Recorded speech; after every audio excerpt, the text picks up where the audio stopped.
Welcome back to Leadership Detectives. Good to have you back here again. As some of you know, Neil and I are in our 50s, and we led through the 90s and through the 2000s.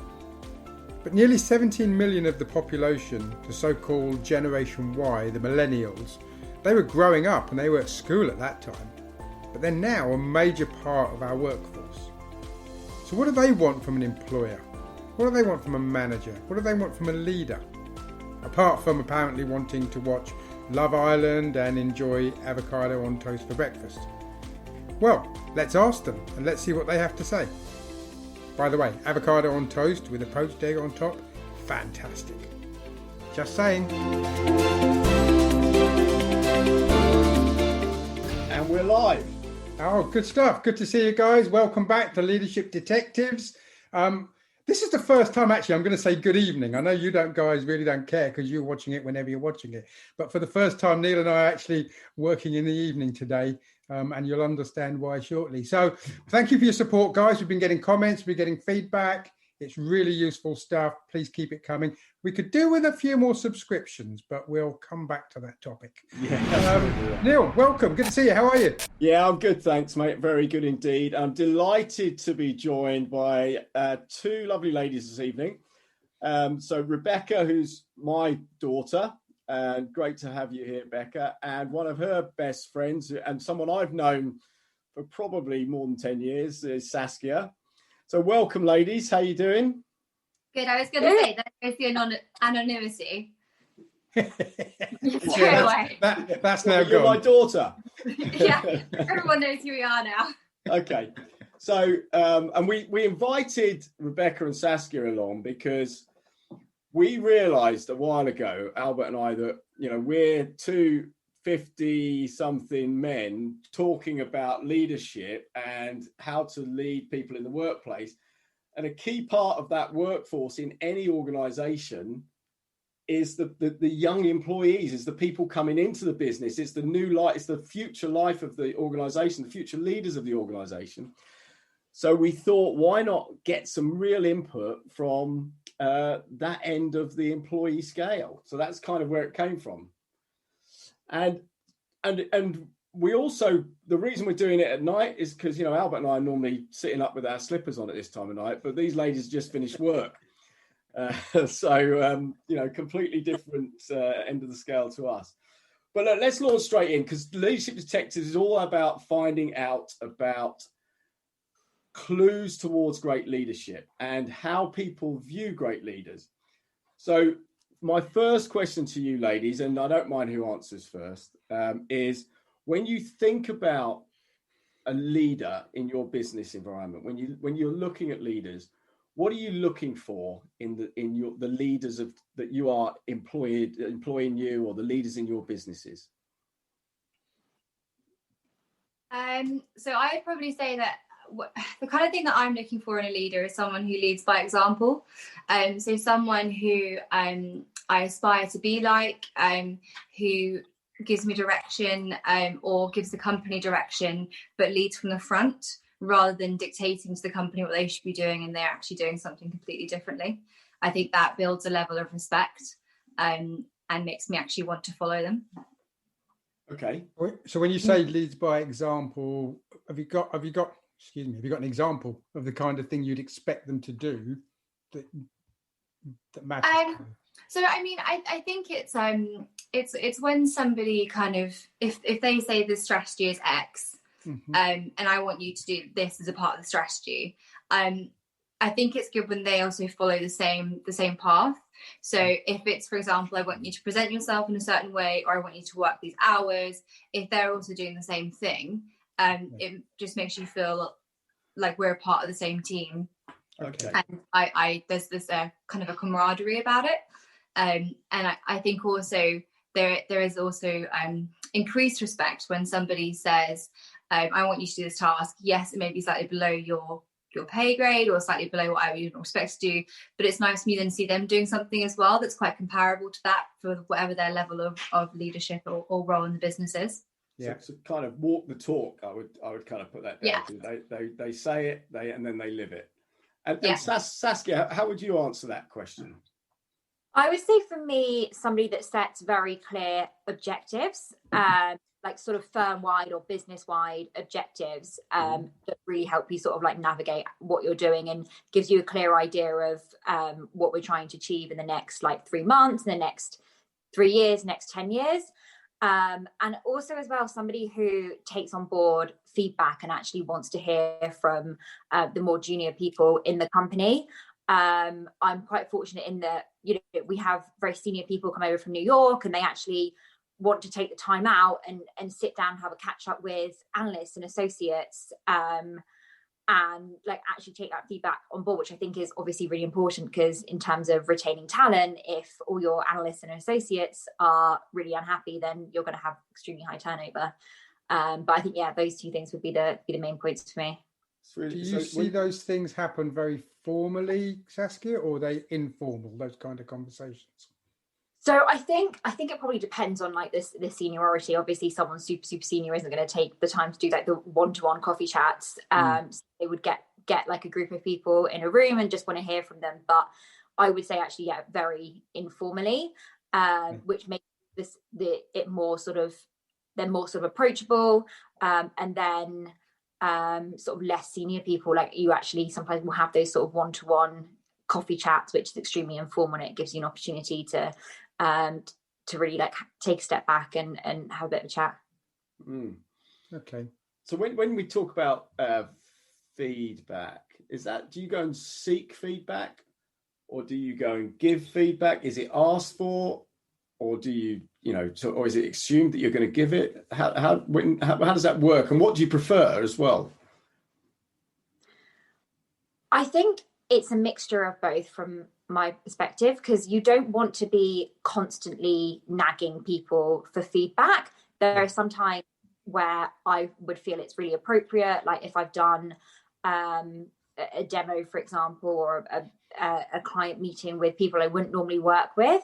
That's a time where I would feel the need to go out and actually reach out to them for feedback and see if they have any thoughts. But with your sort of like direct manager, it's the kind of thing that I would expect to be like a natural part of a one-to-one catch up when you're discussing what projects you've been working on and stuff. Okay. And Bex, what about you? What about when it comes to feedback? What's your thoughts on it? I just think it's really important to actually do a good job. I think if you're never given feedback, how do you know if you're doing anything half decent? And also, if you're getting feedback from your manager or other members of the team in the business, or even the senior leadership, it just shows that they want to help you develop as an employee, and they want to help you improve, which just leads through to the motivational side of things as well, to make you actually want to do a good job for them and in a way please them. I think what's also quite nice is when management ask you for feedback on them.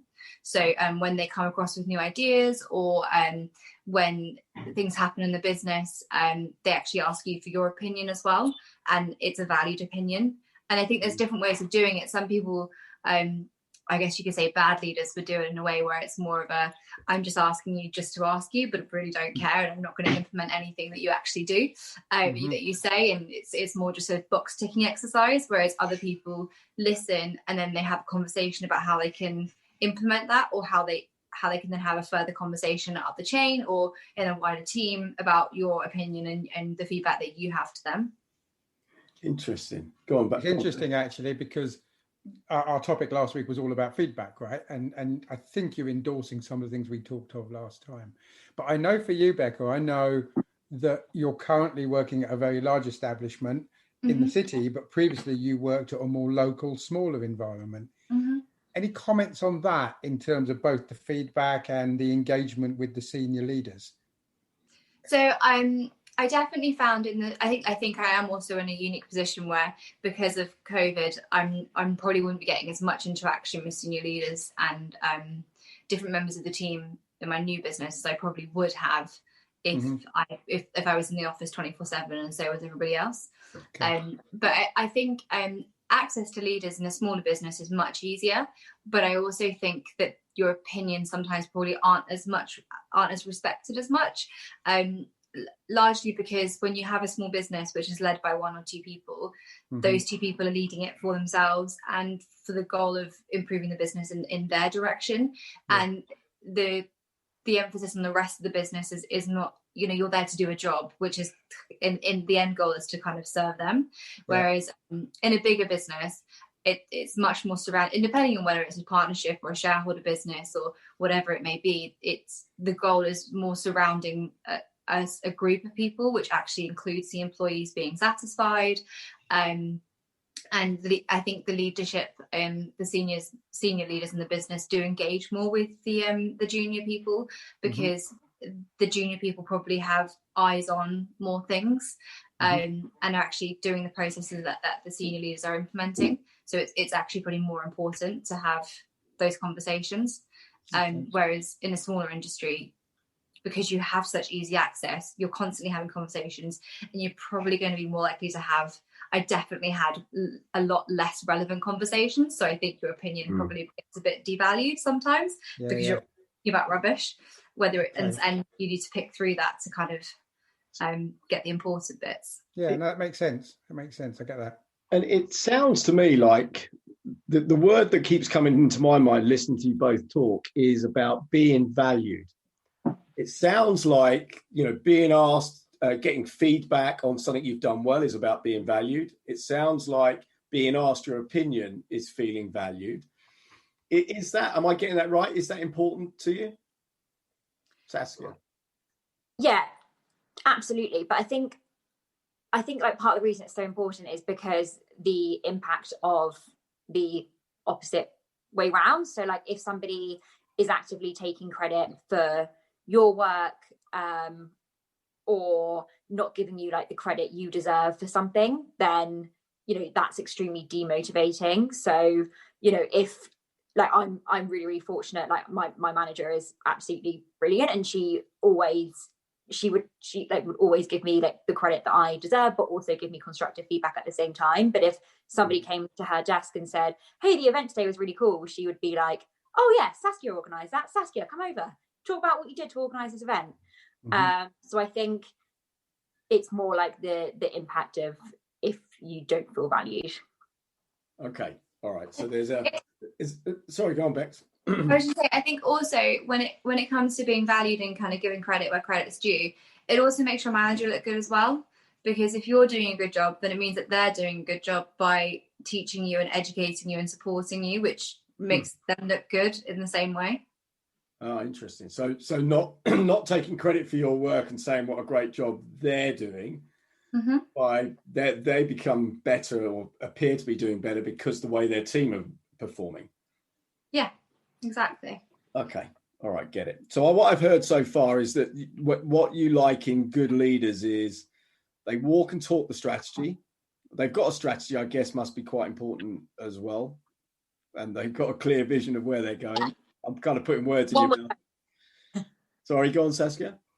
I said you would hope, yeah. yeah, okay.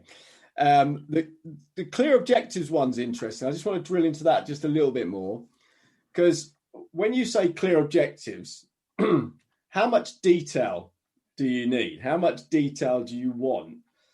Is it the outcome, or is it, you know, I need to know step by step by step how you want me to execute on this?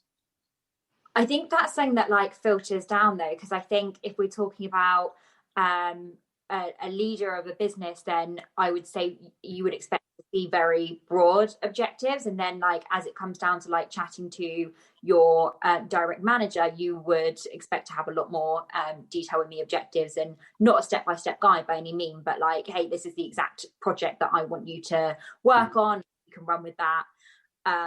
But, you know, actually having that guidance from more senior leaders on the wider objectives, you can then see how what you're doing on a day-to-day basis actually fits into the firm's objectives and strategy. Right.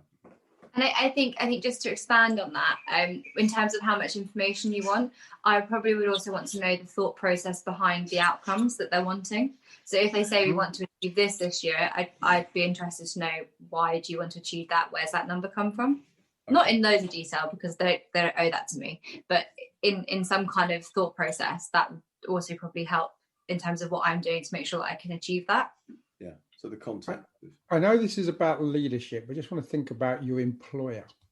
So how much do those objectives of the organization matter to whether you want to work for that company or not? Good question. I mean, as long as we're not breaking any laws, as long as it's about growth. Okay. To me, that's what's important. Growth for you. Well, growth for the business, which would mean growth for me. Okay. So that's so is the ambition of the business important to you as when you're looking at the business? Is the ambition of the business important?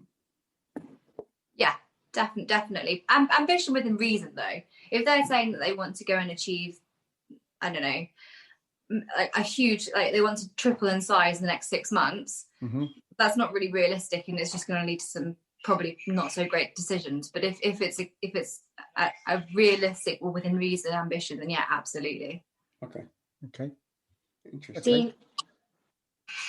for me, the objectives wouldn't necessarily be something I thought about in great detail about the actual firm, but it would impact the role I would be applying for. So, if the firm's objectives is to expand their technology business by this amount, then, I'm thinking obviously it would be a good idea to get onto the technology side of the business rather than the other side. Right. Okay. Yeah. Get it. And the reason I asked the question about objectives actually is when I'm working with leaders, one of the things I spend a lot of time doing is make sure your team know what good looks like. So they know that when they do something, that they're doing the right thing, and they know what good is going to be like when they start a task. Is that important? Yeah. So then they knew what the expectations are. Yeah. That's actually a question that my company asks potential clients. What does good look like to you? And then we can see how we can match that. Okay. That's interesting. That's a great sales question, by the way. Yeah. It is a great sales Obviously, they've been listening to some kind of sales training then. So, okay. Shall we move on to another question, another topic? Yeah, I want to move to just a quick thought, Neil. We're talking here about leadership and your expectations of that. Do you guys ever have that conversation as peers in the workplace? Do you talk about what you expect from a leader? Do you talk about what you expect from a manager? And we'll come on to the difference between manager leader in a minute. But do you guys ever have that conversation in your company as peers? I would say yes, because I think if you're, if one of your peers is in a different team and rolls up to someone completely different, then we would have a conversation like, hey, how do you structure your one-to-one catch-ups? I, would be looking for more career advice from my manager. How do you go about doing that? Do you carve out a one-to-one once a month to talk specifically about career progression? That's the conversation we would have around that, just to sort of better understand how people are making the most out of that sort of relationship. Okay. My answer is probably not as corporate as Saskia's. I think when your manager or leader's not doing what the expectations that you hold them to, that's when maybe discussions happen amongst colleagues. It's especially the senior leaders and the people who you probably hold to higher standards. If they're not matching those standards, that's when you probably discuss it amongst friends, or I definitely discussed it with Saskia, and just been like, do you do that in your company? And just, I think it's just trying to work out the system of what's the norm, I guess. Okay. I love that phrase. I'm going to take that away. The expectations that you hold your manager to. That's fantastic. Wouldn't that be a great question? Actually, I'm going to make a note of that, because wouldn't that be a great question for a manager when he sits down with his employees to say, what are your expectations of me? Yeah. Wouldn't that be a great question to ask? Guys, anyone listening to this call, there's a golden nugget for you. Take it away. Ask your employees what their expectations are of you as a manager or a leader. Talking about managers and leaders then, should we go on to that topic? Yeah, good topic. So when you think of the word, or the managers in the workplace, leaders in the workplace, how do you see them as different? What's your perspective of the two roles? I think that a manager is someone that's a lot more involved in your day-to-day. So you're having those sort of regular one-to-one catch-ups and talking about specific details about the projects that you're working on. whereas a leader has more of like a holistic overview. And like if you're having a conversation, it would again be like going back to the firm's overall like strategies and objectives, and not, this is what I'm working on today, I'm going to send an email. So that would probably be the difference for me. Not that I tell my manager every time I'm going to send an email. I should no, but more tactical than strategic. What about you, Bex? I think it'd be the same. I think that the managers are the people who manage you, and who, when you have any day-to-day questions or your day-to-day activities, they make sure you're on track and you're in line. But I feel like the managers almost work for the leaders in some ways, because the leaders are the ones who are leading the business, or who you look to kind of to follow, and your objectives are in line with theirs. And then the managers are kind of there to make sure that you're meeting all those objectives, and you're in line with the strategy, and that you're working towards the goal that the leaders are setting. Okay, got it. Yeah. So I'm trying to get some clarity in my head. Do you see a leader as a formally labelled role, or is a leader a persona? Does that make sense? Yeah. So is a leader a formally labelled role? I don't think it is. I think it's like a natural thing. And quite often leaders are sort of more, I guess, more senior mentors in a way. So it might be someone that's actually in your path of reporting line. That's the one.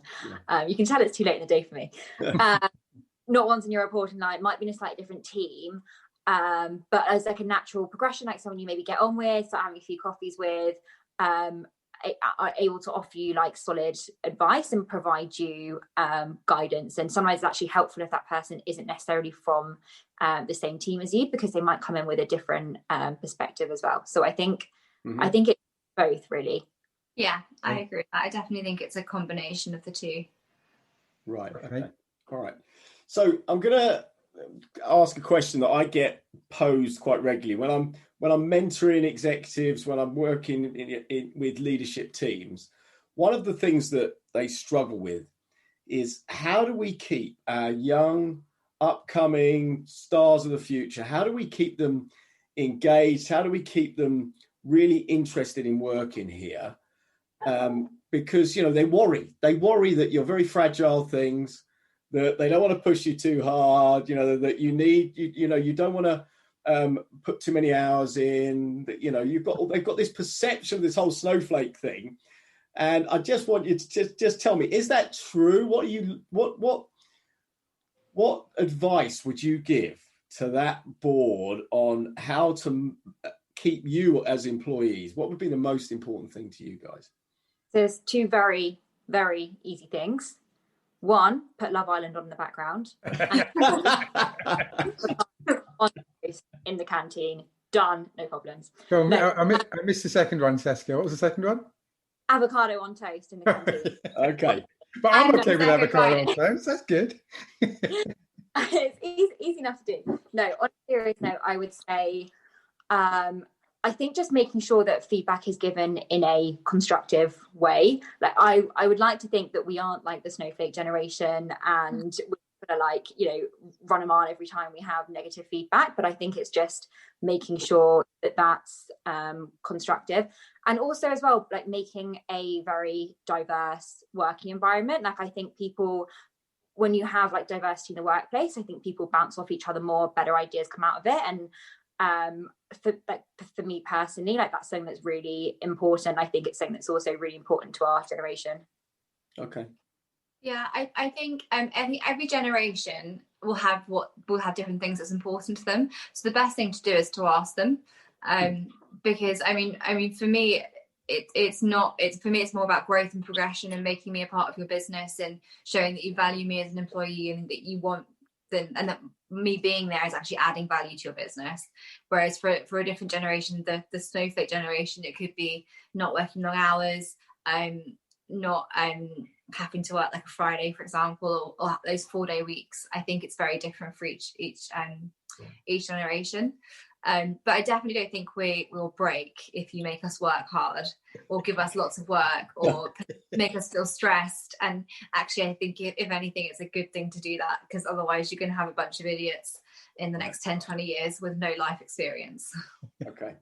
Can I just build on that question, Neil? What so that's advice in terms of keeping you motivated and challenged.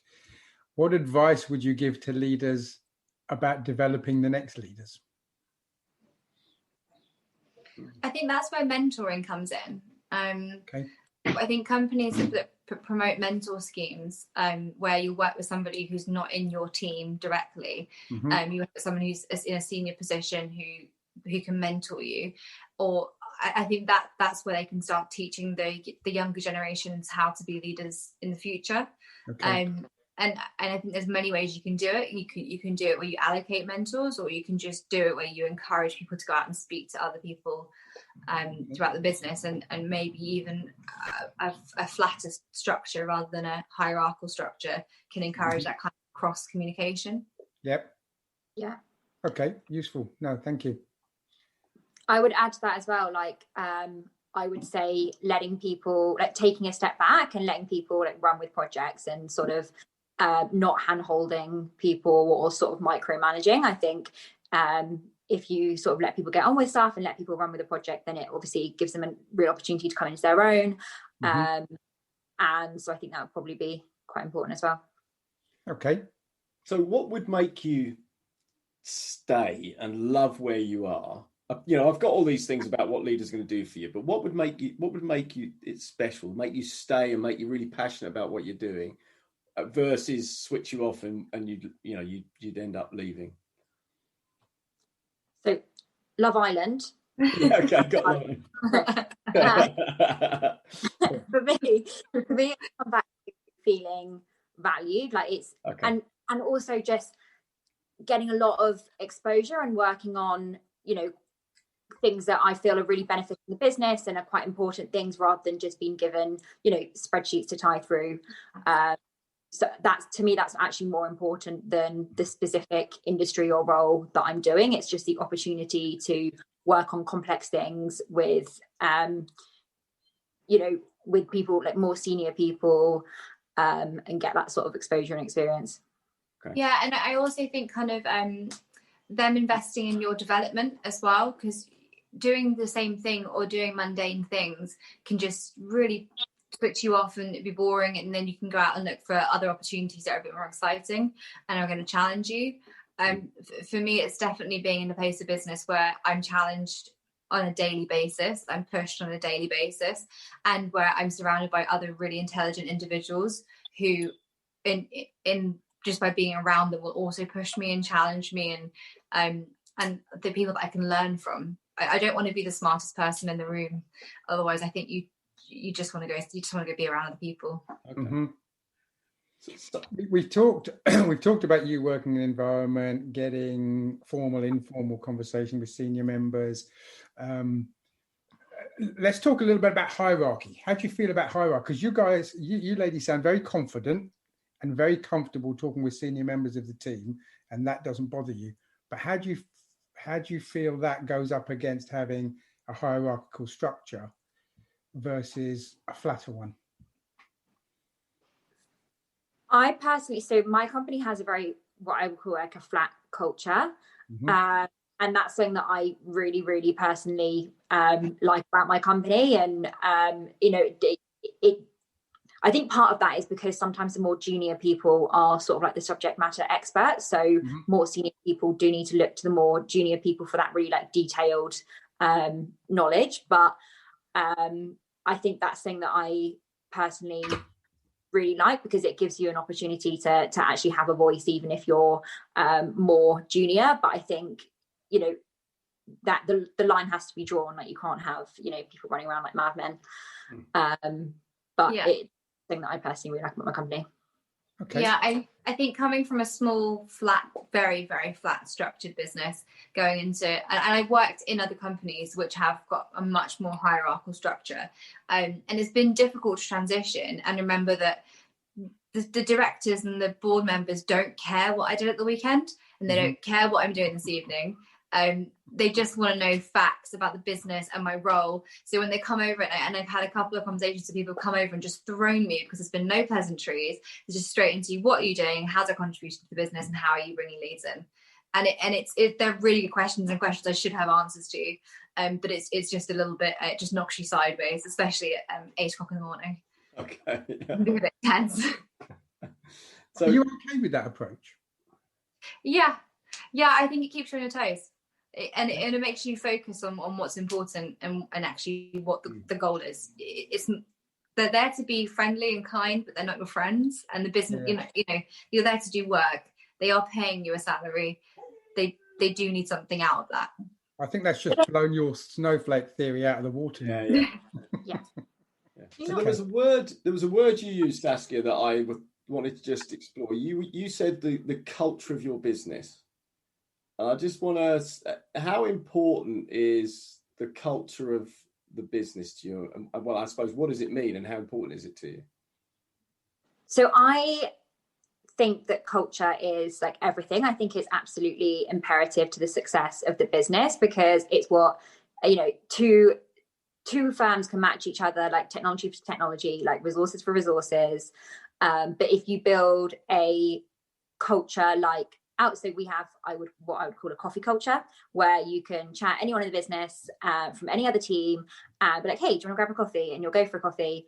And what that does is it, you know, creates that connectivity between different parts of the firm, and that obviously leads to collaboration. So it's important to me because it's enabled me to like build out my network, my professional network, and also have, you know, more resources. But I think it is like completely imperative to the like success of a firm as well. Success. Yeah. Okay. Becca, what would you say about culture? How important is that to you? I think it's important for culture to kind of match your personality. So every culture is different, and everyone's gonna feel differently in different cultures. If you have somebody like Saskia said, if you have someone who's quite introverted, having senior leaders come into your desk and just asking you very direct questions isn't going to match them. But if that's the culture and you're very comfortable with that, like I think maybe Saskia and I would be, we'd be absolutely fine. But then if you're quite a type A person who goes into a culture that's very relaxed and come in late and you can do projects and the deadlines don't matter, then I think you're just going to clash and you're not going to stay and it's not going to work. Right. So I think culture is really, really important in terms of having a long career in a business, and to not to have a successful career, but definitely to have a longer career and to be at a business for a longer period of time.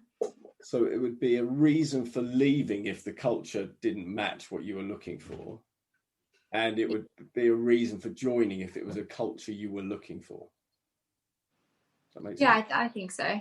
That would, but again, it's something that you're not going to discover until you're in a business, because they can just tell you what their values are and they can tell you how they behave and what's important to them. But that could all be talk, and when you actually get in the door, it's all very different.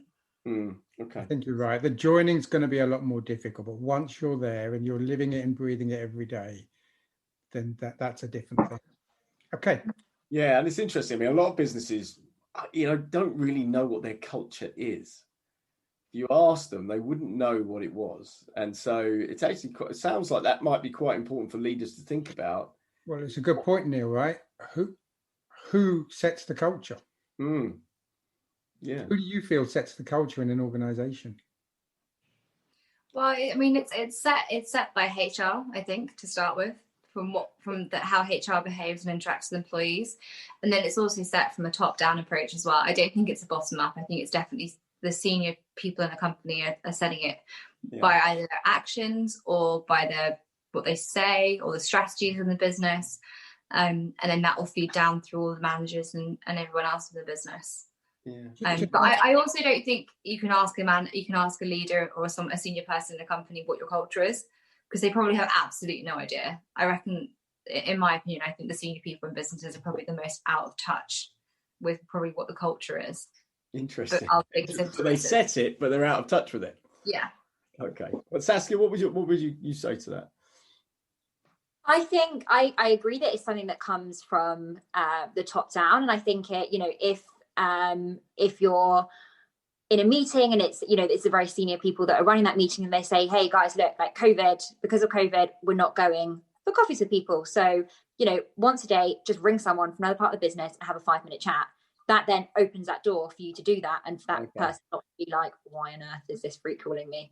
So I think, but then to me that's leadership, actively setting that culture, knowing what they're doing and what their desired outcome is. I think a good leader should have an understanding of what their firm's culture is, and it should be like it should be something that they are thinking about all the time. Interesting. Yeah. I mean, we're asking you questions, but my personal view on it is I think leaders set the culture. I think it starts with the boss, but the people underneath him or her can set an environment for you, working practices, way that people speak to each other, all of those things, and can influence that. So I think, for our listeners here, I think the leaders have a very strong part to play in the. But how did you go about doing that, setting the culture? What kind of conversations happened within your businesses to even start that? Well, actually, I'm just looking through the notes I made. Everything you've said here about what good leaders do, in your opinion, like being clear about what you want out of people, the way you give feedback, and how you value people and you recognize people, you help them grow. You give them growth progression, you give them mentoring, you create that environment. All of those things create a culture of, I really care about you and I want to grow you and I want to develop you because you're giving a lot to me, so I'm going to give a lot to you. Mm-hmm. Mm-hmm. I think. What would you say, mate? I think you're absolutely right. I think, and if you look at those behaviours and then come right back to what the lady said right at the start, walk the talk. Right, because somebody can say all of those things but not actually do it or mean it, and you'll see through it. Right, if it's plastic behaviour, you'll see through it. So I think you're absolutely right. Take all of those things, put that into the right package, and then actually do what you say you're going to do consistently and properly and fairly. I think you've got it right. So I think we'll start wrapping up there, shall I? So just what I made a note of here, just for everyone who's listening, and I'll put this in the show notes as well. So have a clear strategy and vision, walk the talk, clear objectives so people know what they're doing and clear on what good looks like. Feedback, good feedback, value feedback, but also growth feedback. Enable growth and progression and invest in developing. Mentoring is important. The culture is created by all of those, and Love Island and avocado on toast is really important as well. I'm worried you're going to miss those two off. No. And actually, there is something in that, though, because it's understanding. Because if you've got all the ticker tapes going in the office, that's or you've got Bloomberg going, that's fine for some of the culture, but that might not be fine for everybody in the room. And if you're serving, bacon and eggs and a full English, that might be fine for some of the people, but it might not address what people your age need. So there is something in that, even though it sounds like a joke. Any final words, Albert? Now, your input's been absolutely fantastic. The whole reason to have done this was to make sure we're catching a part of the working community that we've not had personal experience of managing ourselves and working with. I mean, sure, we had graduates and stuff working for us, but we're not talking about doing that in 2020 where you are right now. So thank you a hell of a lot for your time, for your engagement. I know you're normally very shy ladies and you've done a great job of disguising it. So thank you very much for your approach. Appreciate it. Yeah, thank you, ladies. Thank you ever so much for joining. Your input's really, really valuable. I'm sure that there's a lot of people who will get a lot out of this. To our listeners, please subscribe. Please give us the thumbs up. Please leave us comments and any feedback. But listen, fab to see you both. Thanks for joining. Albert, I'll catch up with you in the next episode. Catch up with you later. Enjoy Love Island. Speak to you later.